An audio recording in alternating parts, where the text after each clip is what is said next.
Injeng nayakane ngertu teng ngergoto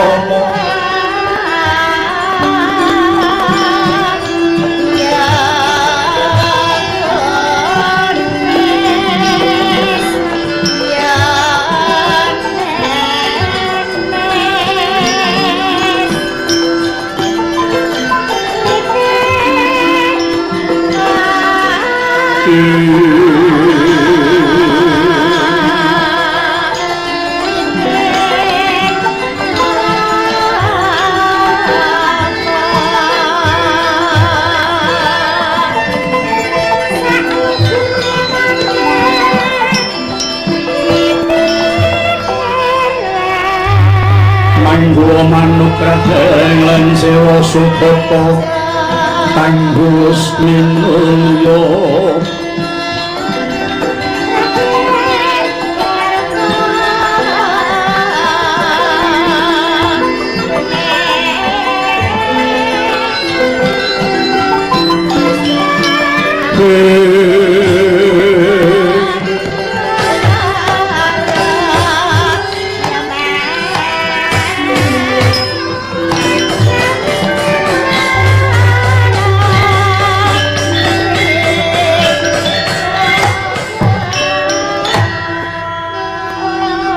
super Data Pitana suluh iku wedine Sirna arep nenggih kahanan tentrem Data Hangesti Pitana iku luhur Sirna sagmamala mahanani jagat tentrem awing kita ngesti maring luhuring budaya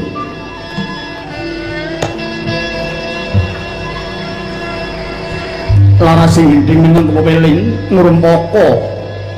pelaning carita inggih menika ingkang sebat nagari Ngamarta inggih negari Indraprasta iya praja Cintakawura islebat ing negari Batana Kawarsa lawasta nagari Ngamarta mengkordi apaning pangaserpan semebat Indraprasta nenggih kaindahaning praja wis antuk sak prawaning kaiwangan kaindran Hawasta Cintakawura nenggih kedaturing Sekar Budak semebat Batara Kawarsa nenggih papan pepontong ilen-ilening toya Jawa nagari Ngamarta demen saking Nusra Banjaran yen Citandra persasat Pratisara Rukmi harga kang hangakasa ditepung benawi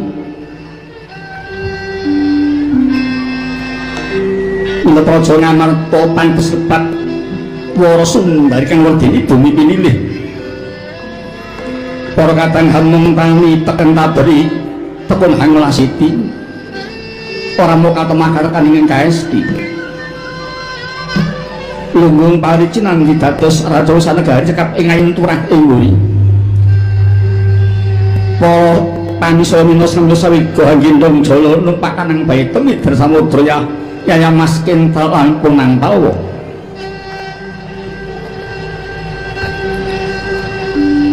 sang ya para muda nunggastia burita marang Sang Waradwija angajab dadya janwing kang sujana bali soto Raden ing desa minangka srana anusabine panandang ruga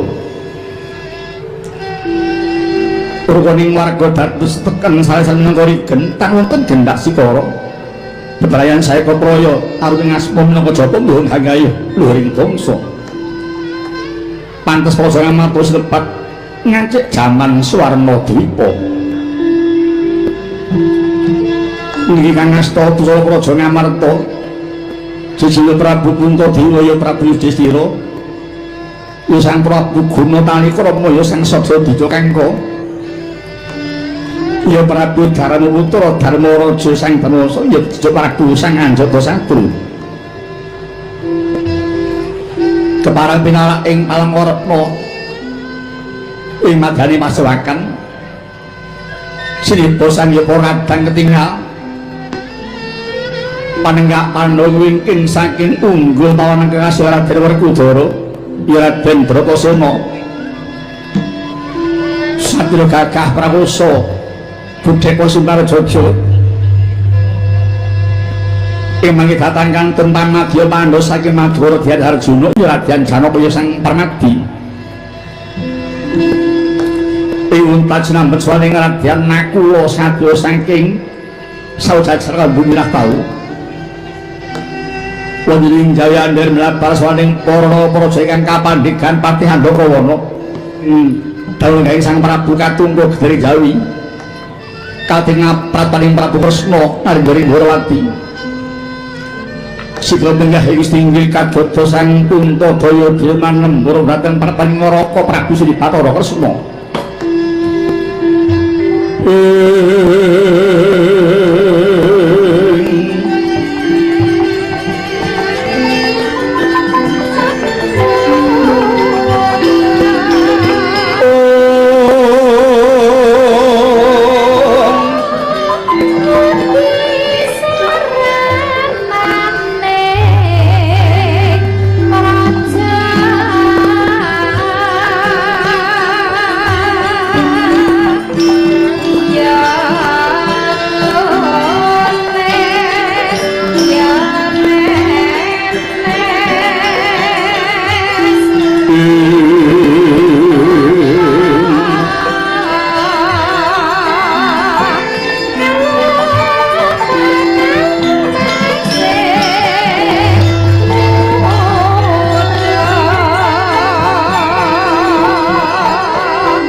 Langleng rami maning kang sasongko kumenyang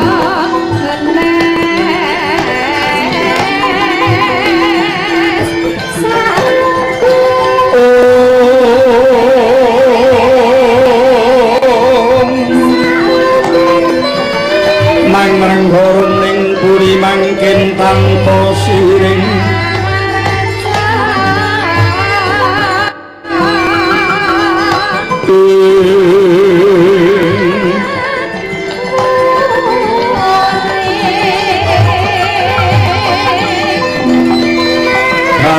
kang oman mas nuruping langit yang sarwa manit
Sri Tinon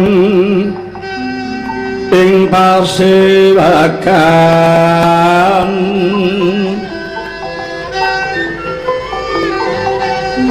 busana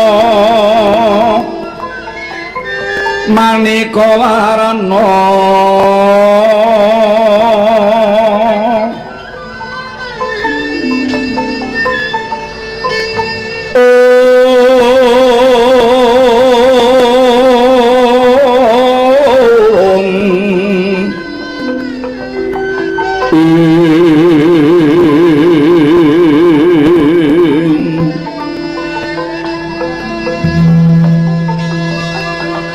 sepak puspiteng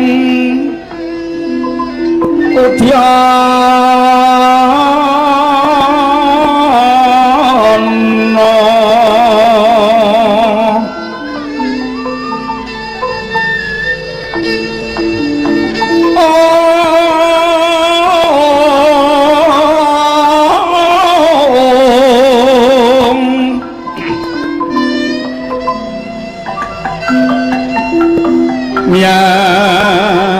marang panjenenganing sarwa rukma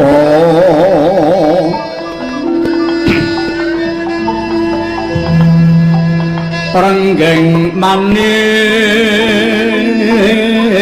mawa retna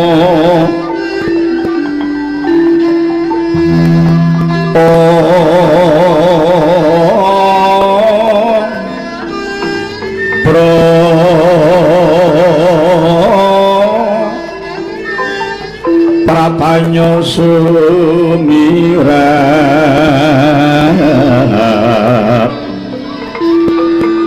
kenyaring tejo pliwaran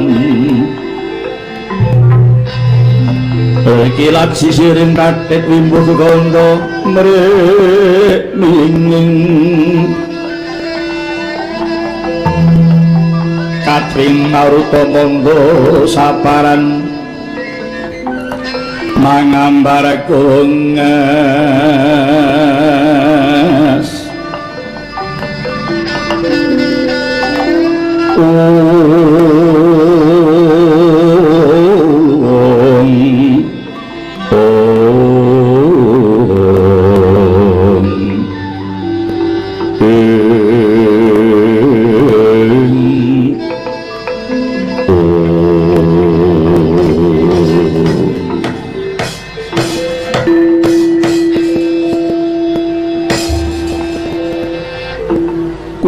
Kakang Prabu Sri Bathara Kresna sasampunipun pripaduka dalah para kadang asung pambagya panakarami dhumateng ngerihipun Kakang Prabu Ndorowati rumaos bombong kawuran dingah raos menah dene Kakang Prabu Kresna sampun kepareng rawuh ing pandhapi ngamarta wigatos minangkani dados atur panyuwun kula Kakang Prabu.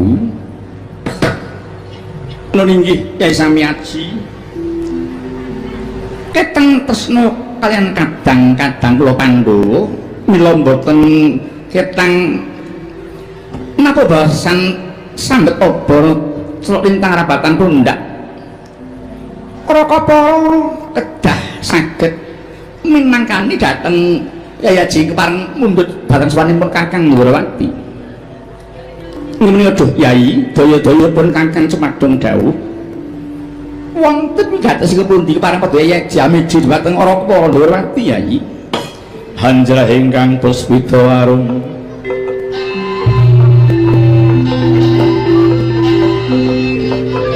kasuring samirana mrih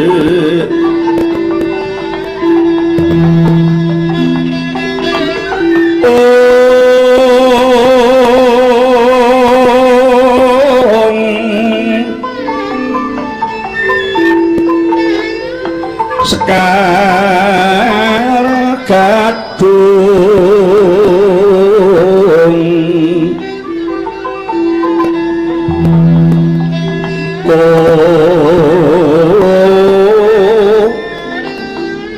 ngas gandanya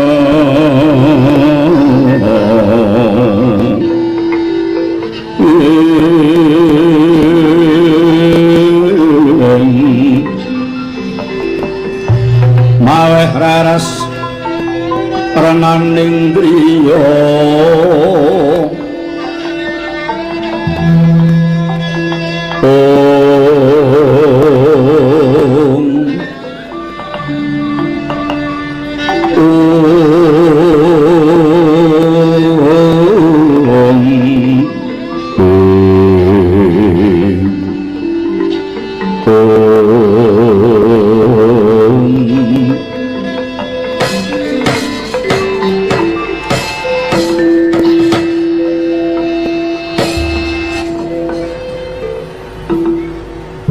Kakang Prabu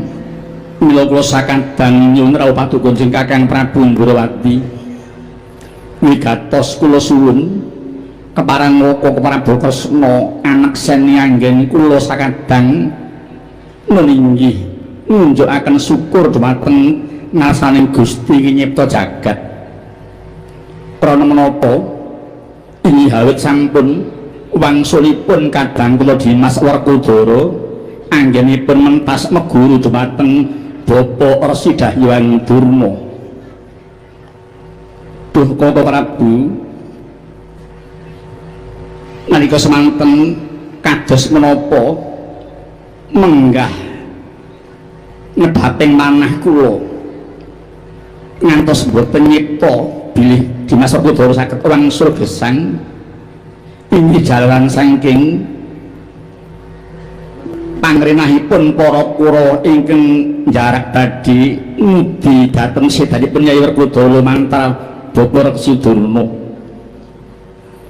Wis pisan malih Kata Prabu lumaos beja kemayangan dene wekdal menika dening Gusti nyipta jagat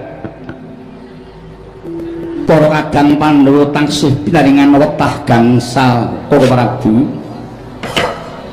mringgih Yayaji para kakang sepadana ugi nderek nang Ayu Bagya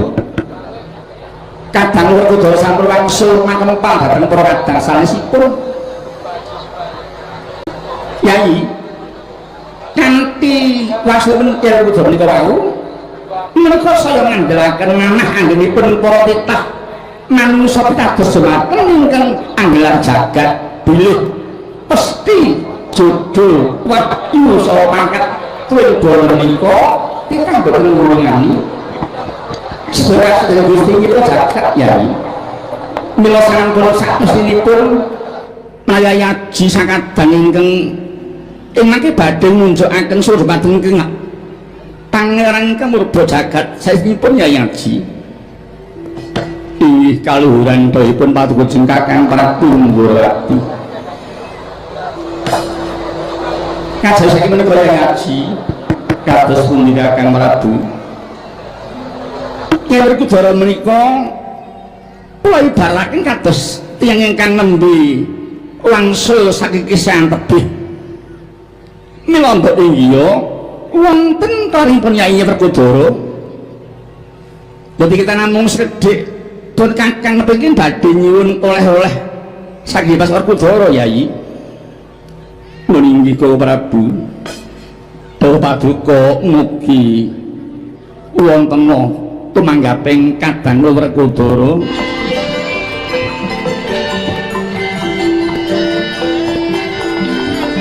niat rangening kalang yuwana klar pantamun careng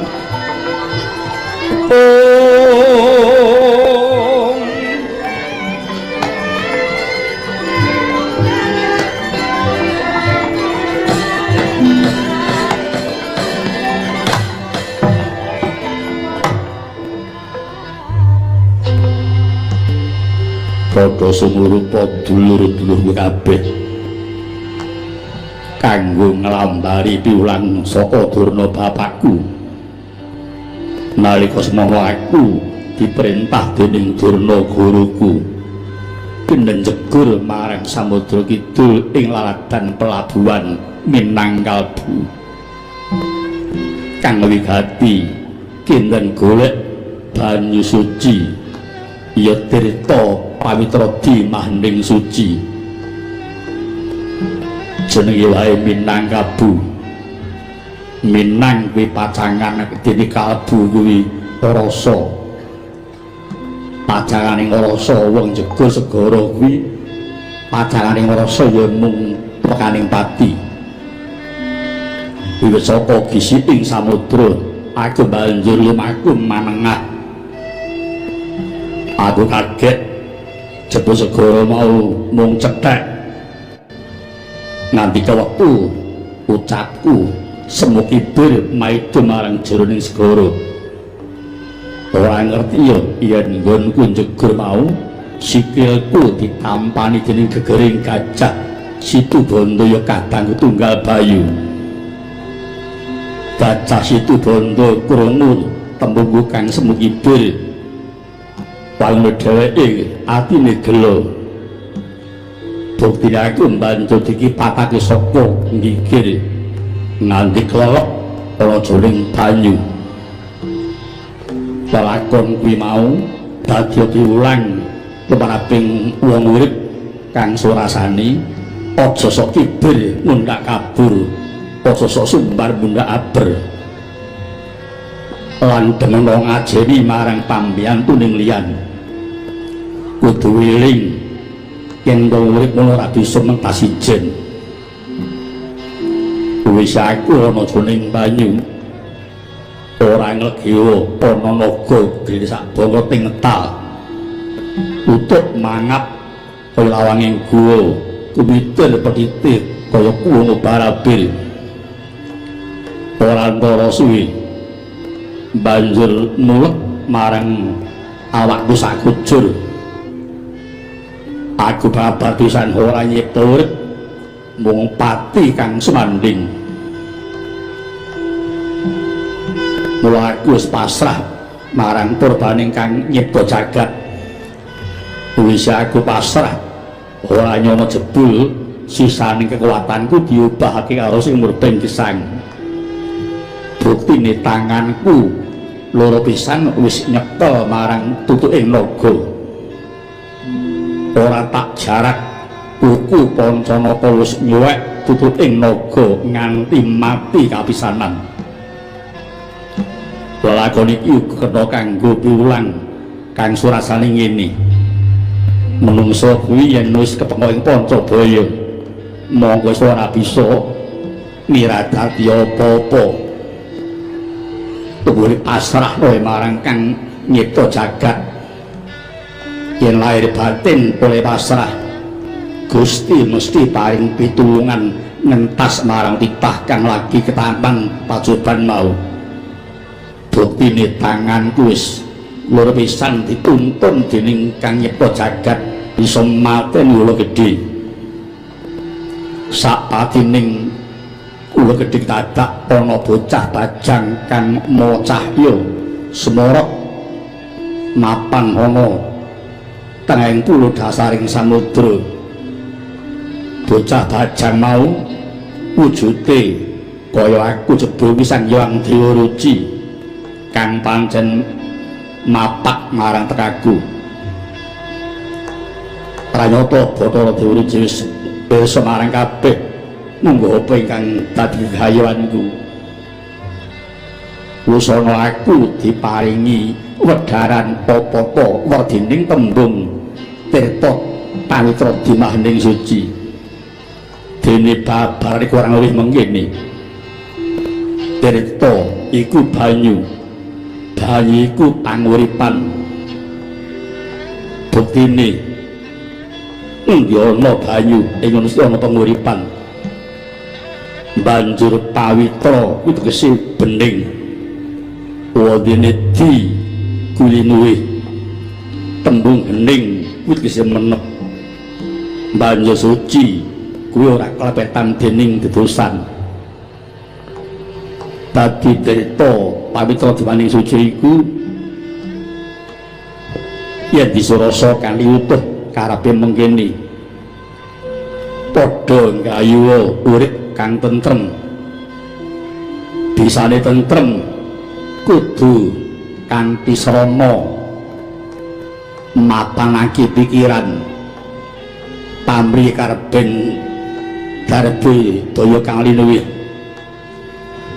lan tansah budidaya uripe aja nganti klepetan kudusan najar urip iku ora ana kang sampurna nanging menungso diunangke budidaya wong kuwi becik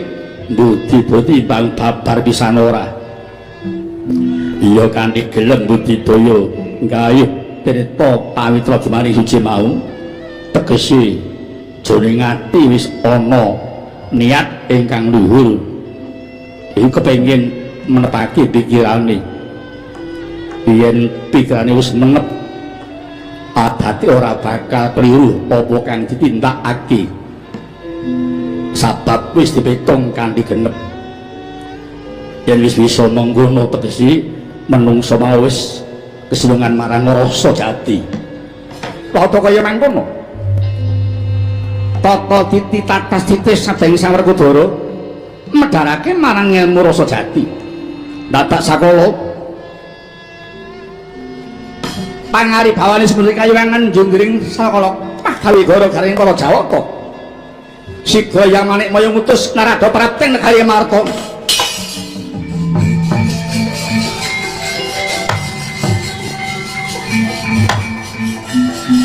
putuku ger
kalane wong limut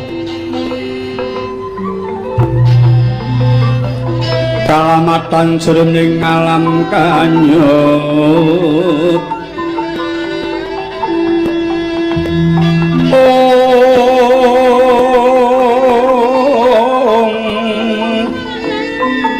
sanyatane iku kanyatan kaki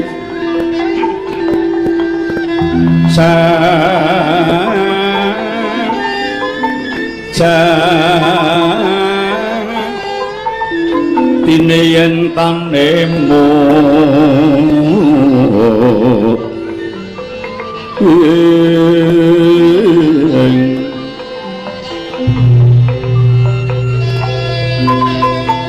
yekti tan bisa momoro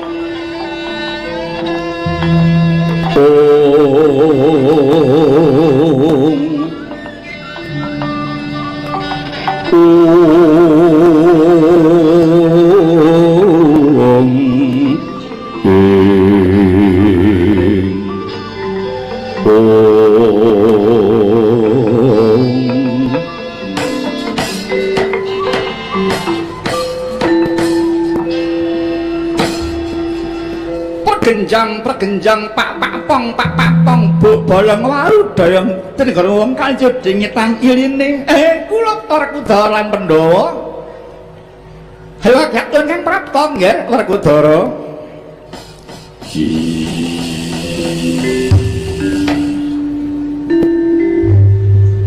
Bathara Narada satekamu aku ngaturake wong Siwah Puja bujane bujo Darma Darmane Darma Rahayu Astuta Astuti wadah ora ana Werkudara mbagekke cara dewa apa to mon aduh malah dewane wis ora tau nganggo saiki iya ya nggih Werkudara dong nridahna pingala sabda-sabdane Jawata sabdaku Rahayu Astuta Astuti nggih Werkudara wis lenggah prayoga ana wigati apa dene Narada kakekku Prapten Pandhawa ngamarta nah semurupa Bratasena mulane ulun prapta ingkang nglabet kautus Adi Guru aweh weruh yen wektu iki kayuwangan kapandhuk gara-gara dene gara-gara mau jaba saka daya kita kuluk Werkudara saka dayaku iya iya banget panerimaku dene aku urip isih duwe Prabowo Goro-goro terus piye kareping Bathara Guru dina iki kita kula katimbalan Semarang Kayuwangan Junggring Salaka ngadhep Adi Guru didhawuhi ngadhep Bathara Guru kepala nyata apa wigatine winadi durung didhawuhke nggih gandeng durung cetha sing dadi wigatine aku makilke wae wanti-wanti adi guru paring dawuh ora kena wakil yen pancen sing nimbara wakil aku ya ora wakil gandeng sing nimbali wakil Batarada aku wakil anakku Gatot apa Antarja ya aja ngono to Ngger ulun mung ngelingi marang kita Werkudara kita iku sadra kang wis mumpuning salireh lan asmu wis arum wis kuncara aja nganti tak regeti marang olehmu wangka sabab moh marang dawuh adi guru soal bareng njungguring salaka yen nganti sira ora mangkat menyang Kayuwangan padha karo kita ora ngrumangsani dadi titahing adi guru bar pisan aku ora ngakoni titahing Bathara Guru Werkudara ora ngakoni titahing dewa lho ngono iya yen pancen Bathara Guru nitahake aku senitahake nalika kapan ana ngendi nggone ora iki kandhakno yen kita ora ngrumangsani titahing Jawata njur kita kuwi titahi sapa senitahake aku Gusti sing nyipta jagat sing ukir aku lumantar Pandhu bapakku sing nglairke aku lumantar Kunti ibuku ya bener iki Ngger mula aja gampang kowe ngaku parangku titahing dewa nanging Ngger Werkudara mesakno karo ulun ya Ngger yen nganti ulun ora bali ora nganti marang kita Werkudara kuwi bakal nampa duka saka Adi Guru lan jenenge bakal dipecat ben apa iki ya Ngger Werkudara lenglenging priya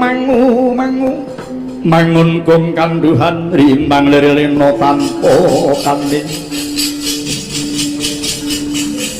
yen tantulo sanggo dyah utama iya yen pancen ngono kersane nrada kakekku labet aku mesake karo kowe aku budal nyang Kayuwangan Dimas Bratasena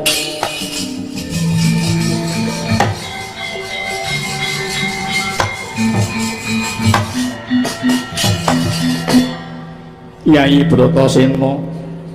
yen siadi bakal munggah marang Kayuwangan pun kakang ora keri pun kakang melu Yai lho ingin nderek Kakang Mas lho ingin nderek Kakang Mas lho ingin nderek Kakang Mas priye narada kakekku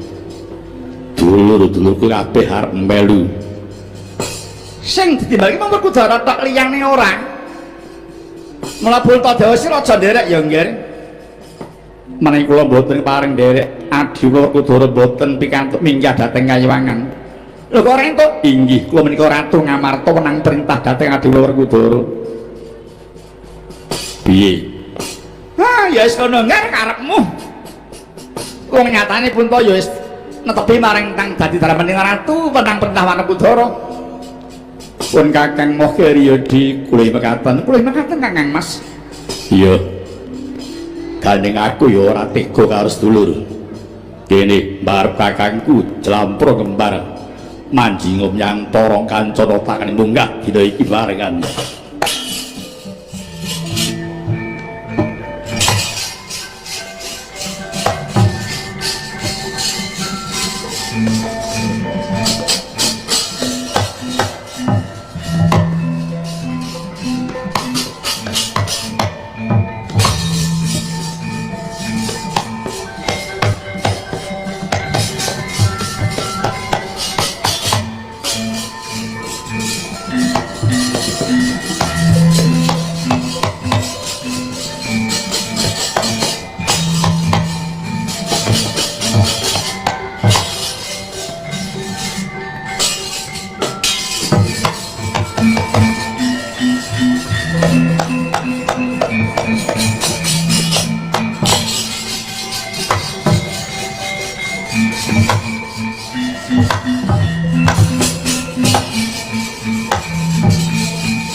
Yatri sang kapirangu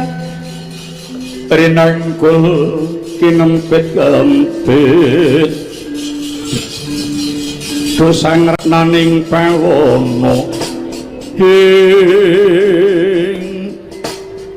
kula nuwun Kakang Prabu kula ingkang sowan Kakang Prabu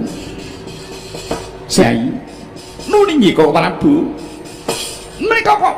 petingasun pasewakan para kadang Pandhawa pundi Kakang Prabu sumurupa Yai Sri Kandi katemben wae Sang Hyang Narada prapta ning Pandhawa Ngamarta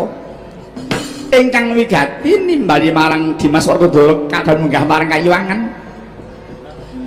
iki mau Kang Rakapunta bojomu Janaka lan kembar Moh Keri kabeh padha melu Si Werkudara munggah marang Kayuwangan topat kirang sisa maneh kula Jangka Prabu mongko kula menika ingkang dipun dawuhi rumaksa dalan Raja Negari Pandhapi Ngamarta iki menika Dha Kakang Prabu kula penting kula susah para Pandhawa Kakang Prabu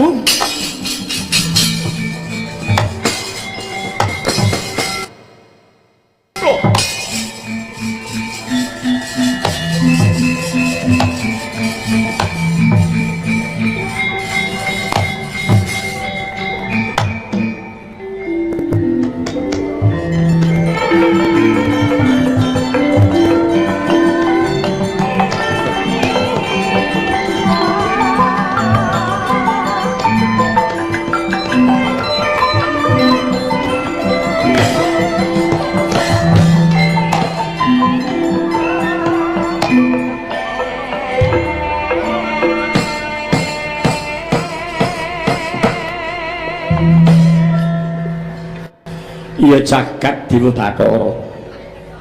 semono gedhening rasa tanggung jawab Nyai Sri Kandi ora maksa marang rajaning kedhatongan Marta sak wuture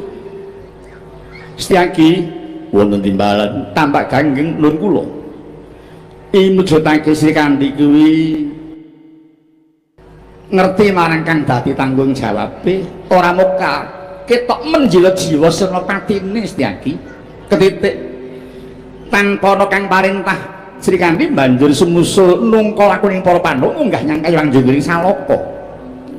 inggih Kakang Prabu ngemuti beli para Pandhawa menika mujudaken lambanging dasar negari gangsal prakawis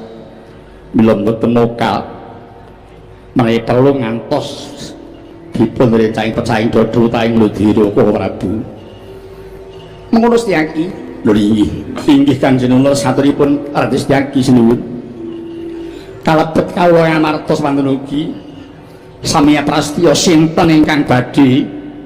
ngicali Pandhawa ingkang dados lambanging dasar negari kang sekawit kedah nglangkai dhateng kuntarepaning para wadilan kawula Ngamarta sinuwun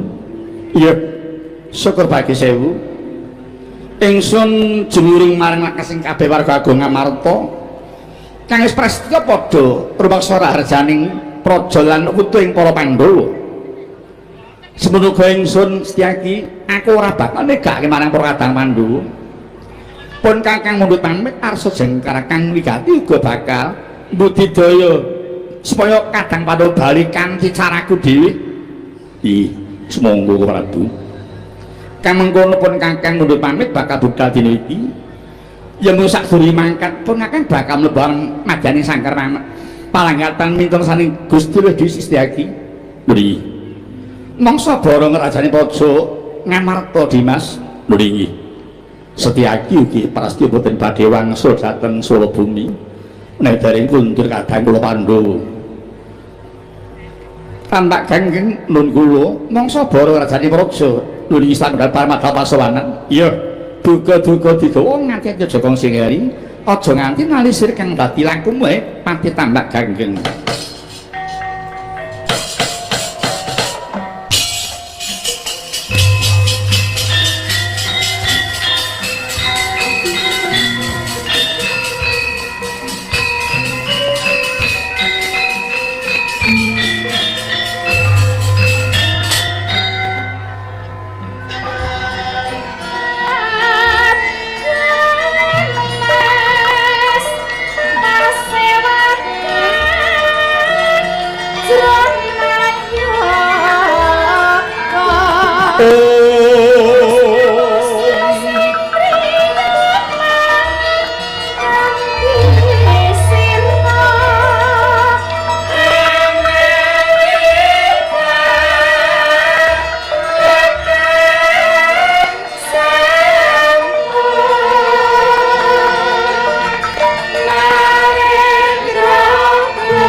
Oh